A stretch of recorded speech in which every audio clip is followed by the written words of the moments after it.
Yes, mambo vipi Burundi? Tupo tena kwenye mjengo wa Indundi TV kwenye kipindi chako cha About Movie. Ni kipindi ambacho unapata kujua mambo mengi sana kutokana na tasnia nzima filamu nchini Burundi. Na ni kipindi ambacho kinatambulisha waigizaji wa filamu nchini Burundi ni wapi wamefikia kutokana na tasnia hii ya Burundi. Ni hatua gani ambazo wanazozipigisha hadi hapa ambapo tumeshafikia. Basi usikose kusubscribe channel yetu ili wa kwanza kupata kila habari zote na kila vipindi vya About Movie. Karibu sana.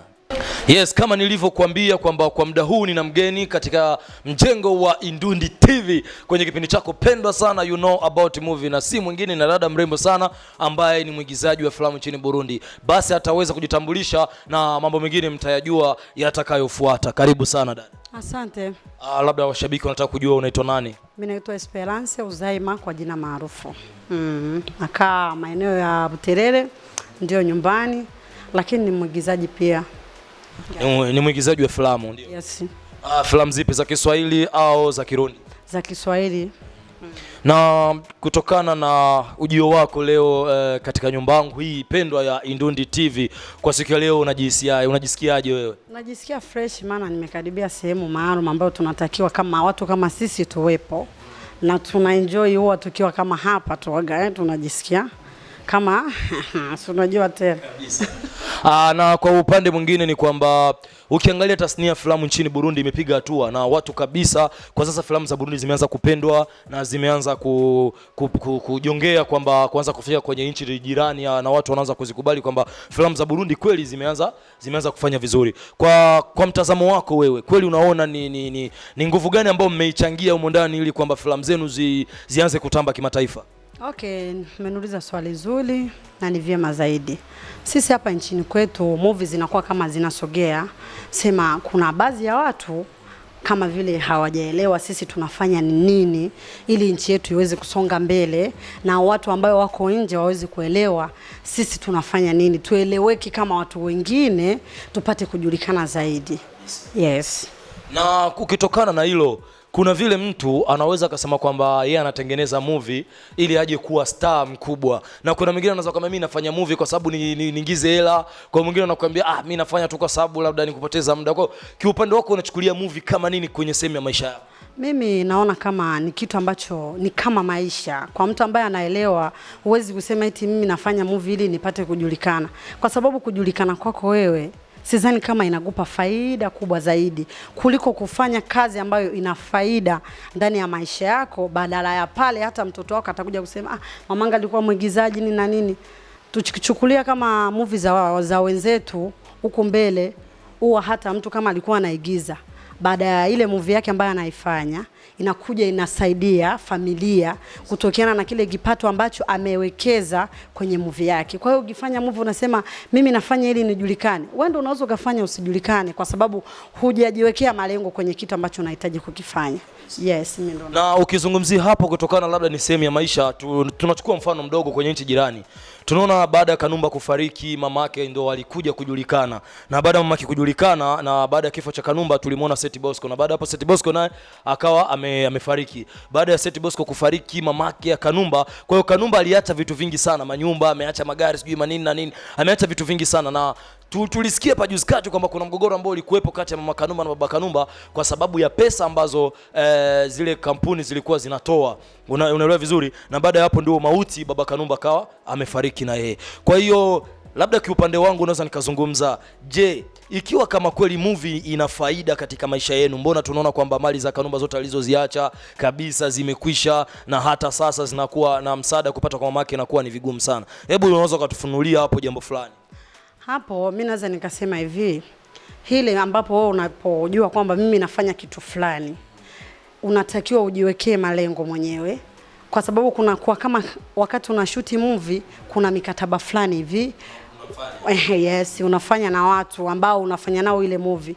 Alafu kishafanya mkataba na uhakika kwamba movie yako mwenyewe unajua mimi nimeweka mkataba na bosi wangu, uhakika hata kama ukifariki hata kama utakuwa mbali na sehemu ambapo umetengenezea hicho kitu, pesa yako lazima iendelee kuwekwa akaunti. Hata mtoto wako pia atakuja kutumia kutokeana ni kitu ambacho umejiwekea. Labda Kanumba alifanya vile kwa sababu labda alikuwa anajiona ni superstar, alikuwa anaona yani kila kitu kinawezekana. Lakini naweza nikamshauri mtu ambaye anaweza kuwa kama kwamba ana act movie, anasema mimi nafanya kwa sababu tu ili mradi nijionyeshe mwenyewe. Kiufupi kwangu mimi anaweza kawa amekosea, kwa sababu unapofanya jambo unatakiwa uweke malengo ili baadaye uje kupata faida, hata familia pia ije kupata faida. Yes, mimi ndo navona hivyo. Na kwa mtazamo wako ukitazama, ni wapi waigizaji wa filamu wa Burundi wamekwama ili kwamba washindwe kufikia malengo yao? Yes, umeniuliza swali zuri. Mimi naweza nikasema kwamba waigizaji wa Burundi hatujakwama kwa namna moja au kwa namna nyingine. Cha kwanza, support ni ndogo. Alafu naweza nikasema Kiswahili mtu mwingine akinisikia hawezi kunielewa. Yaani hatujakwama, sema kuna baadhi ya watu kuelewa movie, kimwambia bwana wewe mimi naenda kushuti movie, anakuambia unaenda kushuti movie? Jina nakuona kama yani wewe sijui wanakuonaje yani. Yani kama umekosa kazi, lakini ni kazi kama kazi nyingine. Kwa sababu tukivuka nje ya nchi kuna baadhi ya watu wanaishi maisha mazuri kwa ajili ya movie. Lakini sisi Warundi, sijajibagua yani na mimi ni Mrundi, kwa sisi Warundi kuna baadhi ya vigezo ambavyo hatujatimiza. Sijui kama ni kutoelewa zaidi, sijui ni sijajua yani hapo na mimi waga pana nichanganye. Umeona? Sasa ndo hapo sisi tulipokwama kidogo, kutoelewa kwa ujumla. Lakini tukiingia nchi zingine watu wote wamefunguka akili. Akisikia movie fulani imeingia basi anaikimbilia ili apate kile kiko mbele. Na movie ni kitu ambacho ni fundisho. Umeona? Ni fundisho akiwa mtoto akiwa mkubwa. Umeona? Kwa hiyo sisi Warundi tumekwama kwa sababu hatujafunguka akili tukajua movie ni kazi kama kazi nyingine. Mimi ndo navyoona hivyo, hapo ndo tulipokwama zaidi. Yes. Yes, hapa ni ndani ya Indundi TV kwenye kipindi chako cha Know About Movie, na hapo unamuona ni Esperence Uzaima anakuambia ni wapi ambapo ni matatizo yapi ambayo yanatokea ili watu kushindwa kabisa kuhakikisha wanafika pale ambapo wanapotaka kupitia tasnia ya filamu. Basi tukienda katika maswali ya kumalizia, na kiupande wako unaona ni kitu gani ambacho waigizaji wa filamu Burundi wanatakiwa wafanye sasa kwa vitu vitatu, aidha katika vitu vitatu kitu gani ambacho wageuze kwa kimoja sasa ili kwamba waweze kufikia sasa pale ambapo wanapopataka, aidha pale ambapo nchi inapotakiwa? Okay, kitu ambacho naweza nikasema wanahitaji kwanza kuonyesha kwamba wana nguvu zaidi. Japo tuko wachache, lakini watu wanaweza kawa wachache lakini wakaonyesha kitu cha maana kutokeana, ili tuonyeshe baadaye hata mtu mwingine akiekta anasema bwana mimi nimefanya movie fulani haijatoka, kwa hiyo mimi sijaona kwamba kuna faida.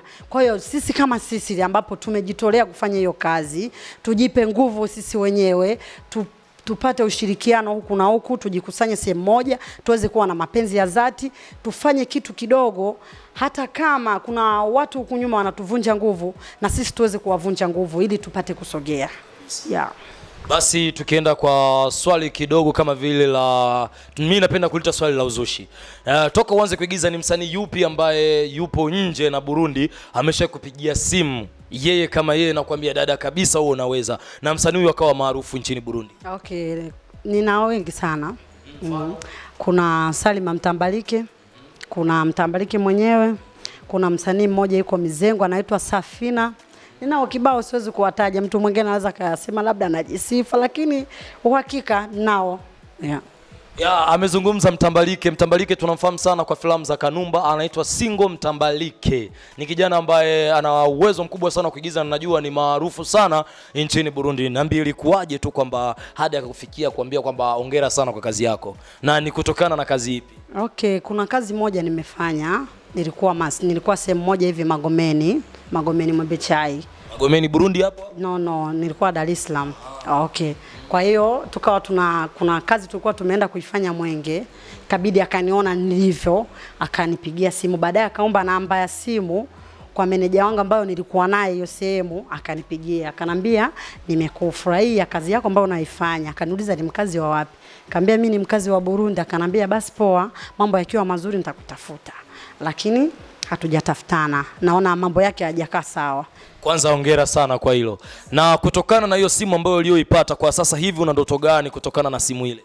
Okay, ndoto yangu mimi nahitaji kufanya kitu kizuri zaidi, ili tena akiona kwamba ni mimi na uwezo fulani hivi, nina nguvu, najihisi labda atanipigia simu tena zaidi. Labda unajua mtoto hata kama anafanya kitu kidogo, umemwona kwa dakika, najihisi uwaga hufurahi zaidi. Unapenda ukae naye zaidi ili upate kumuelewa mtoto wako ana ujuzi gani au anafanya nini. Filamu za Burundi ni kweli zimepiga hatua sana, na wasanii kwanza kukubalika nje ya nchi, watu wanawakubali sana kutokana na kazi zao hizi za kuigiza. Kwa hiyo huyu ambaye tunaye ni anaitwa Esperence Uzaima. Kama ulivyosikia kwamba aliwahi kufanyia kazi yake nchini Tanzania na aliweza kufanya vizuri, hadi Single Mtambalike alimpa pongezi kubwa sana. Kwa hiyo tusubirie soon itakuwaje. Basi kwa kumalizia hapa ndo Indundi TV, yani TV ambayo inasaidia sana kutangaza wasanii, kutangaza kazi za wasanii, hasa waigizaji wa filamu. Ni wote wasanii wote kwa sanaa kwa ujumla, lakini kwa hichi kipindi ni kipindi ambacho kina support wasanii wa movie. Kwa hiyo ni neno gani ambalo unaloliongea, aidha ni kitu gani watu wanaweza kawaambia kama TV nzima iongeze aidha ipunguze kutokana na support ambayo inaendelea kutoka kwa waigizaji wa filamu nchini Burundi? Okay, ujuzi ambao unahitajika kwenye kazi zetu sisi ni zaidi kututambulisha zaidi, kwa sababu unapokuja kama ni msanii unakuja kufanya interview, kuna baadhi ya watu wanadufuatilia, umeona. Kwa hiyo wao ndo wanahitaji waongeze nguvu ili sisi tupate kujulikana zaidi. Hata ukiangalia Tanzania, huwa watu wengi sisi tunawajua kwa kufanya interview, huwa wanaitwa, wanaulizwa, wanahojiwa, umeona wamekwama wapi. Lakini sasa inabidi waongeze ili na sisi tupate nguvu. Tunajua kabisa sisi tunafanya kitu fulani, na kuna watu tukifanya makosa au tukifanya hivi wanaweza akatufanya nini, wanatusogeza karibu, wakafanya nini, wakatuambia fanyeni hivi, wakatupa nguvu na sisi tusivunjike nguvu. Yes. Basi neno moja kwa mashabiki wako. Nawapenda sana, wazidi kutuangalia zaidi kazi zetu, na baada ya hapa kuna kazi ambazo zinakuja na watafurahi sana tu, wasikatike nguvu. Yes. Asante sana. Huyo ni mwigizaji wa filamu, ulimsikia na kitu gani alichokiongelea, basi ilikuwa ni faida kwa waigizaji wa filamu pia na kwa mashabiki wake wote. Kwa hiyo tunasema asante sana, muendelee kutufuatilia kwa kipindi vingine ambavyo vinavyokuja soon. Karibu sana.